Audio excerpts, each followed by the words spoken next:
शम भक्तों, आपसे हाथ जोड़कर निवेदन है कि इस कहानी को बीच में अधूरा ना छोड़े। आप सभी शम भक्तों को जय श्री श्याम। शम भक्तों, कैसे हैं आप सभी? उम्मीद करते हैं अच्छे ही होंगे। शम भक्तों, आज मैं आपको योगिनी एकादशी के बारे में संपूर्ण जानकारी इस वीडियो के माध्यम से देने वाला हूँ। शम भक्तों, जब भी हम एकादशी की बातें करते हैं तो सबसे पहले हम एकादशी का महत्व, एकादशी के व्रत कथा को कहते हैं और ऐसा माना जाता है जो भी भक्त इन बातों को ध्यान से सुनता है उस पर प्रभु की विशेष कृपा होती है। शम भक्तों, साथ ही इस वीडियो में हम ये भी आपको बताएंगे कि साल 2025 में योगिनी एकादशी का व्रत किस दिन रखा जाएगा। शम भक्तों, वीडियो को बिना स्किप किए हुए पूरा वीडियो को लास्ट तक जरूर सुनिए ताकि आपको संपूर्ण जानकारी मिल सके। इस वीडियो को देखने के बाद आपको किसी दूसरे वीडियो पे जाने की जरूरत नहीं पड़ेगी। तो चलिए शम भक्तों, पहले जानते हैं योगिनी एकादशी का महत्व क्या है, उसके बाद योगिनी एकादशी के दिन क्या हुआ था और साल 2025 में योगिनी एकादशी का व्रत किस दिन रखा जाएगा, व्रत का पारण कैसे होगा, व्रत का पारण आपको किस दिन करना है, संपूर्ण जानकारी आज आपको मिलने वाली है। शम भक्तों, एकादशी की धार्मिक मान्यता होती है। ऐसा माना जाता है कि एकादशी पर पूरे मनोभाव से व्रत रखा जाए तो जीवन में सभी कष्ट नष्ट हो जाते हैं और पापों से मुक्ति मिलती है। शम भक्तों, ऐसा माना जाता है जो योगिनी एकादशी का व्रत करता है उसे 88,000 ब्राह्मणों को भोजन कराने जितना पुण्य मिलता है। शम भक्तों, साल भर में 24 एकादशी पड़ती है। मल मास की एकादशी को मिलाकर इनकी संख्या 26 हो जाती है। शम भक्तों, इसी तरह आषाढ़ मास के कृष्ण पक्ष में पड़ने वाली एकादशी को योगिनी एकादशी के नाम से जाना जाता है। एकादशी पर पूरे मनोभाव से भगवान विष्णु का ध्यान करना चाहिए, उनकी पूजा अर्चना करनी चाहिए, उनका जो मंत्र है उसका जप करना चाहिए। शम भक्तों, योगिनी एकादशी की कथा पद्म पुराण में वर्णित है जो आषाढ़ कृष्ण पक्ष को समर्पित है। चलिए शम भक्तों, अब ये जान लेते हैं कि योगिनी एकादशी वाले दिन क्या हुआ था, अर्थात योगिनी एकादशी व्रत की कहानी क्या है। शम भक्तों, आपसे हाथ जोड़कर निवेदन है कि इस कहानी को बीच में अधूरा ना छोड़े, इस व्रत कहानी को पूरा जरूर सुने। मेरा ऐसा मानना है कि अगर आप निस्वार्थ भाव के साथ बिना स्किप किए हुए पूरी कहानी को ध्यान से सुनते हैं तो प्रभु की विशेष कृपा आपके ऊपर हमेशा बनी रहेगी। तो शम भक्तों, ये महाभारत काल की बात है कि एक बार धर्मराज युधिष्ठिर ने भगवान श्री कृष्ण से कहा, हे त्रिलोकीनाथ, मैंने ज्येष्ठ माह के शुक्ल पक्ष की निर्जला एकादशी की कथा सुनी। अब आप कृपा करके आषाढ़ मास के कृष्ण पक्ष की एकादशी की कथा मुझे सुनाइए। इस एकादशी का नाम तथा महत्व क्या है, इसके बारे में मुझे विस्तार पूर्वक बताइए। शम भक्तों, भगवान श्री कृष्ण कहने लगे कि हे राजन, आषाढ़ कृष्ण एकादशी का नाम योगिनी एकादशी है। इसके व्रत से समस्त पाप नष्ट हो जाते हैं। यह इस लोक और भोग और परलोक में मुक्ति देने वाली है। यह तीनों लोकों में प्रसिद्ध है। मैं तुमसे पुराणों में वर्णन की हुई कथा को कहता हूँ, इसलिए ध्यानपूर्वक इस कथा को सुनो। स्वर्ग धाम की अलकापुरी नामक नगरी में कुबेर नाम का एक राजा रहता था। वह शिव भक्त था और प्रतिदिन भगवान शिव की पूजा किया करता था। हेम नाम का एक माली पूजन के लिए उसके यहाँ फूल लाया करता था।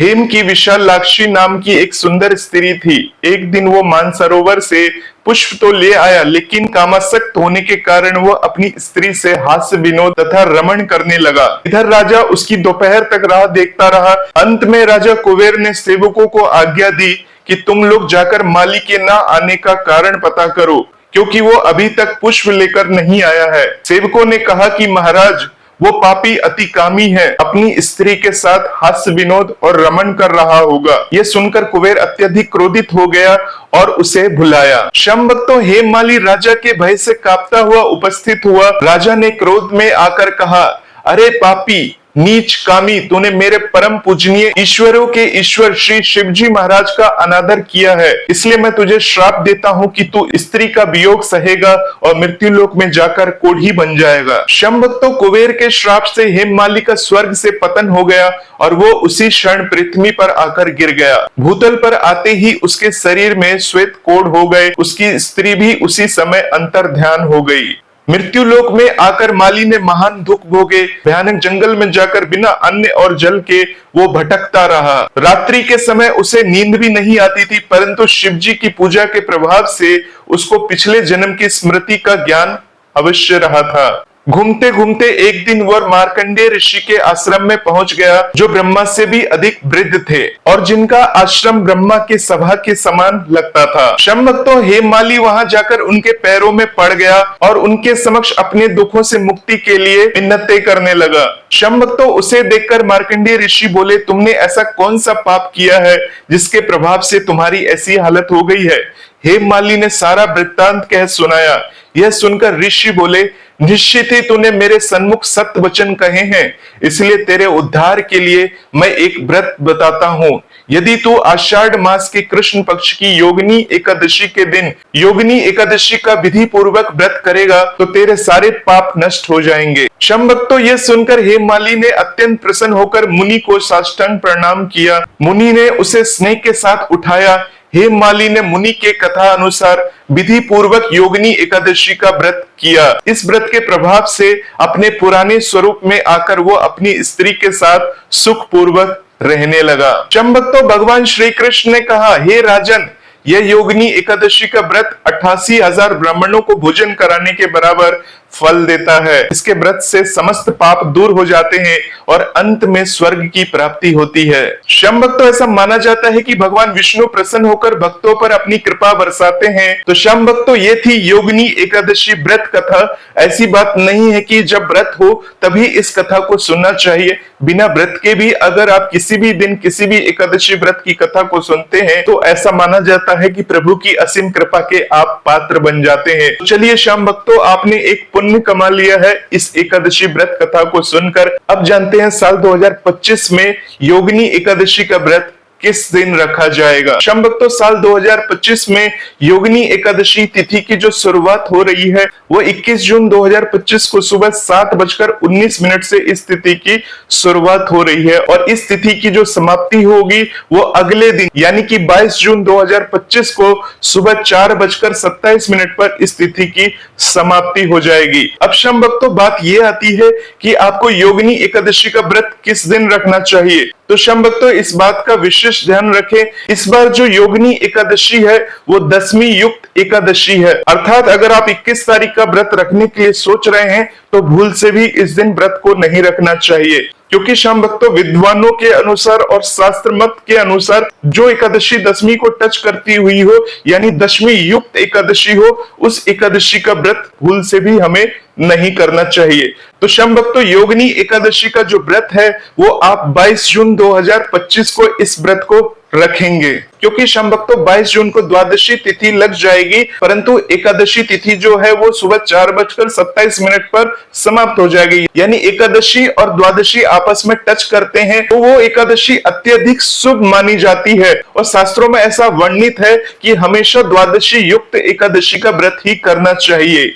शंभक्तो, पद्म पुराण के अनुसार द्वादशी मिश्रित एकादशी सर्वदा ही ग्रहण योग्य है। शंभक्तो, अगर आप 10वीं युक्त एकादशी का व्रत रखते हैं तो भविष्य पुराण में ये लिखा गया है, अरुणोदय काल में अर्थात सूर्योदय से पहले 4 दंड काल, सूर्योदय से 1 घंटा 36 मिनट पहले में यदि 10वीं नाम मात्र भी रहे तो उक्त द्वादशी पूर्व विधा से दोषयुक्त होने के कारण सर्वथा वर्जनीय है। यह भविष्य पुराण का ऐसा कहना है। द्वादशी विधा एकादशी में स्वयं श्री हरि स्थित होते हैं, इसलिए द्वादशी विधा एकादशी के व्रत का त्रयोदशी को पारण करने से मनुष्य 100 योगों का पुण्य प्राप्त करता है। 10वीं विधा एकादशी को कभी उपवास नहीं करना चाहिए, क्योंकि वो नरक प्राप्ति कराने वाली है। यह अग्नि पुराण की वाणी है जो मैंने आपको बताया है। तो प्राय सभी शास्त्रों में 10वीं युक्त एकादशी को करने के लिए मना किया गया है, निषेध किया गया है। अगर आप भूल से भी इस दिन व्रत रख लेते हैं तो ऐसा माना जाता है वो सही नहीं होता।